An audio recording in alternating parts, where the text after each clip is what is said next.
Alright, now that I've got the top all done, I unclamped it. Doesn't have a whole lot of glue here. You don't want the bubbling like I was saying. So what I did is I took my handy drill, did a little starter hole. I'll do the routes now. I'll do the drills for the pickup controls, and then I'll cut this out next. Alright, so now I've got the holes drilled for the bridge. I'll be routing the pickups later today. My shop vac is out, so I will do it later, but I'll route the pickups. I won't do the neck yet. I've got a special jig that I made for the neck. Alright, so here's the body cut out. I've got a lot closer cutting this time than last time. Just want to show you one thing on the pin router. I've got a little notch right here, so as I run through on the pin router, I'll go over that notch and I'll leave that indentation on the bottom. So what I'm going to do is just take my trusty file and clean it up just enough so I don't get a mess as I'm routing. Alright, so we've got the body all cut out. Going to go ahead and flip this over. I outline my control cavity route. So I'm going to pre-drill before I route, get it all clean and easy, and then next I'll route, and I've got the templates here to do that. Go ahead and drop that on next once I'm all done. Alright, well, I routed the control cavity here and the pickup control cavity cover, and for this I use a special top pattern bit, and it's a real small bit with some bearings. I think that's an 1/8 inch cut, so I can do something really quick and clean with the bearing that doesn't go so deep. Do the pickups next here. Well, there the pickup route's done. You can see my cavity going through. I actually converted back to my old handy DeWalt. I just like the use of it better. The arm twists here versus a thumb going down. The on-off switch is on the handle. This time I'm using that pattern bit, 1/2 inch, to do the cavities. So I'm almost done with the body, just got to do the round over in the neck, and I've got a special jig for the neck. Alright, now I've got the edge sanded down to 220. Got my top sanded pretty flat. Still got a lot of streak lines from the drum sander. But what I'll do next is I'll put the edge on the back, and I'll go ahead and do the binding. That way the top is still rough, so that after I sand, after I do the binding, I can just sand down and then get the top to about 220, and I'll start staining it. But the back I can run a 1/2 inch bit, get a nice edge, and do the binding, and then do the neck pocket, and it'll be pretty close. The 5/16 bit. I love using this Colt router from Bosch. It's nice, it's handheld. I can have one hand on the router, one hand on the body, and position it and make sure it's in a safe spot. So I'm going to route this here.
before I can call the guitar done and the neck glued on, I've got to do the output jack. So I got the gold jack, lined it up, made sure it fit correctly, and then I used a pin and pushed the pin in, and then I drilled with a 16-inch bit, a 16th bit. Before I can glue the neck in, I wanted to make sure that everything was all set. So, like I said, I beveled the neck here. I've got it lined up with the tape to make sure I'm at the proper intonation. It fits just snug enough. And I got the headstock all done. So essentially all I need is one clamp, a little bit of glue. What I'll do is I'll tape off the edges here, so that way the glue doesn't run and ruin what's been sanded down. The whole body and neck has been sanded down to 220, neck's been sanded down to 400, top's been sanded down to 600, and the back has been, back and sides I think are 320. So once I glue this neck in, I'll go ahead and put an oil coat on this, and we'll start the wiring. So here we go. Finally the neck is glued in. It's all its glory. I've got 2 clamps on it only. One thing to remember as you're gluing a neck, the neck wood will expand, and so your tight pocket will be tighter than you think. So my neck was just a bit loose. Well, not loose, but it wasn't as tight as you would think.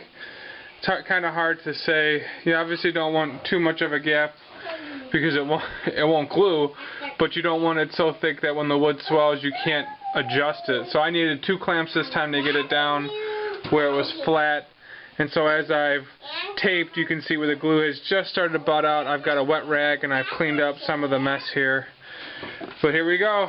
It's almost ready to do the nut and everything else. Alright, so the neck has been glued in, and I'm going to finish the back side here yet with True Oil. I like the finish of True Oil. It's a very clean finish, very easy to put on. Like I said, I've got this already half done. Got to clean this up a little bit from when I sanded off a scratch or two. Looking pretty good here. The neck joint, I wiped this down with glue last night, or with water when I was gluing, so I cleaned that up. Maybe I'll sand it for a second. And then from the clamp I got a little spot that I'll sand here too. Finishing with True Oil is pretty basic. I've got a container here of True Oil, got an applicator pad, dip it in essentially, and just rub it in. And you do about 3 or 4 coats and you get a really nice thick coat. You can do some sanding in between with some boiled linseed oil, and you get a finish that looks spectacular. Continue to do this till I get everything soaked in. I'll do 3 or 4 coats like this. Well, here's the body with the first coat of True Oil. Got it on the top and on the bottom.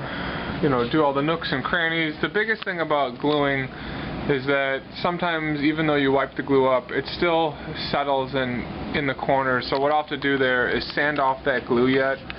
So this is why I put a first light coat on, make sure that I've got none of the marks. So you can see around the neck there's still some glue that needs to be sanded off. But for the most part, the body and the neck are all done and finished.